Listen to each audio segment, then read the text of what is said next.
Hi, this is David Bliven, Bronx and Westchester divorce attorney, addressing the question, is it a relevant factor to consider the age of my prospective divorce or family law attorney? Well, here's my take. So, under New York state law, a judge has to retire at the age of 70. They can apply to New York State to extend their age of retirement up to 76. That's the current law as of July 2025 when I'm taping this. Laws obviously can change.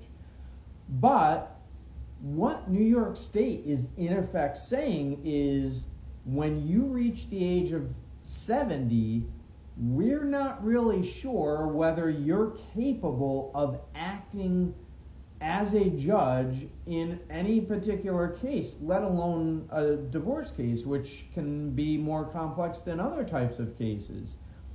And so we want you to sit before a committee and have the committee review whether they think that you're capable of extending your term either up to, they can extend it in 2-year periods up to 72, 74, and at most 76, and then they have to retire.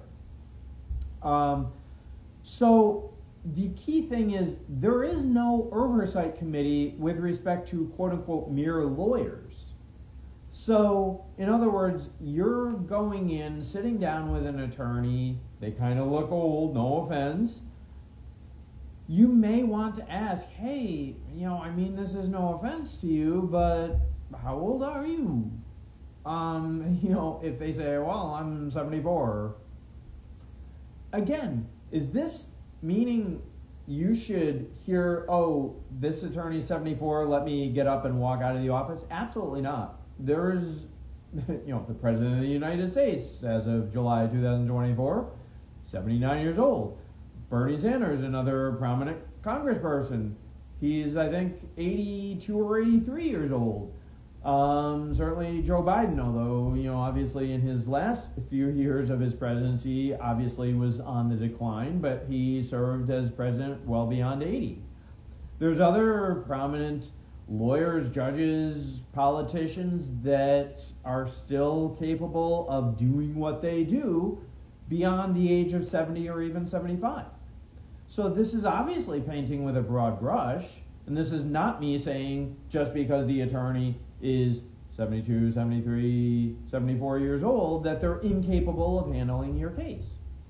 It's instead saying that once these attorneys reach a certain age beyond retirement, retirement is 67, I think that it is a relevant factor for a prospective client to ascertain their age and to kind of factor that into the many other factors that they will consider in hiring that attorney.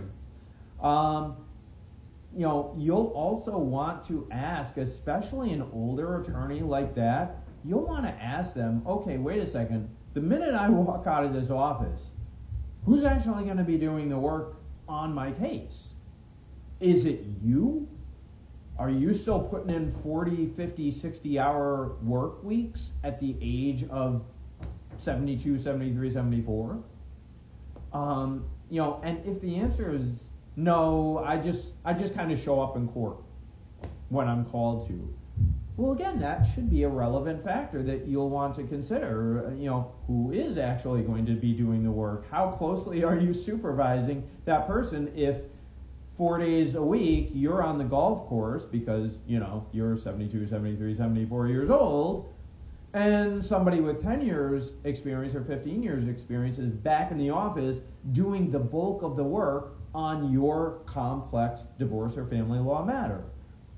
Those are all relevant factors that you really need to explore with your prospective attorney before you actually hire them. Maybe even, if those are your concerns, have that written into your retainer contract and say, wait a second, I'm not comfortable if you're supposedly this great, awesome attorney with 30, 40 plus years of experience.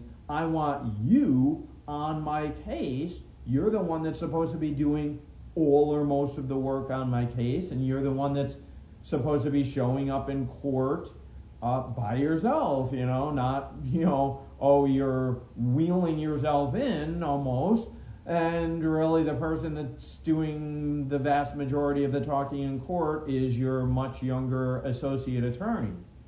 It shouldn't work like that. If you feel like you're hiring the big wig attorney with 30, 40 years experience, you should have that assurance that that's the person that's going to be appearing in court and doing the vast majority of the work on your case. If you don't have that assurance, go elsewhere. So if you're looking for similar answers to questions like these, check out my blog. You'll find it at blivenlaw.net/blog.